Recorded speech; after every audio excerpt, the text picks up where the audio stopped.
हां, नमस्कार. नमस्कार. काय नाव आपलं? मी अजय राजाराम काळे, राहणार श्रीरामनगर, तालुका निफाड, जिल्हा नाशिक.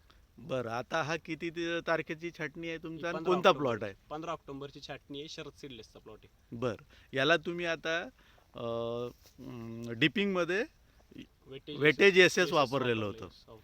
तर त्याचे काय रिझल्ट जाणवले तुम्हाला? मी सेकंड डिपमध्ये वेटेज एस एकरी 50 ml वापरलेलं होतं. हां, तर याचे मला रिझल्ट असे जाणवले की घडामध्ये लवचिकपणा आहे, जसं तसं टिकून आहे. खूप छान लवचिक आहे आणि एक साईज एक व्यवस्थित चालू आहे. थंडीच्या वातावरणामध्ये मध्ये सुद्धा साईज चांगली चालू आहे. बरं. दोन मग बदल मला चांगले जाणवले. मग अशा थंडीमध्ये वेटेज एस एस प्लसचे टाकायला पाहिजे का? हो, 100% वापरले पाहिजे. डिपिंगमध्ये वापरले, कारण घडाला लवचिकपणा खूप आहे बघा. खूप लवचिकपणा आहे, एकदम लूज आहे घड. लूज आहे. हो, yes. आणि त्याच्यामुळं थंडीमध्ये सुद्धा वेटेज एस पाहिजे. एसचा वापर केला करायला करायला पाहिजे. एकरी किती घेतलं होतं तुम्ही? 50 ml. 50 ml. आणि रिझल्ट समाधानकारक हो, वाटले तुम्हाला? 100% समाधानकारक रिझल्ट. धन्यवाद.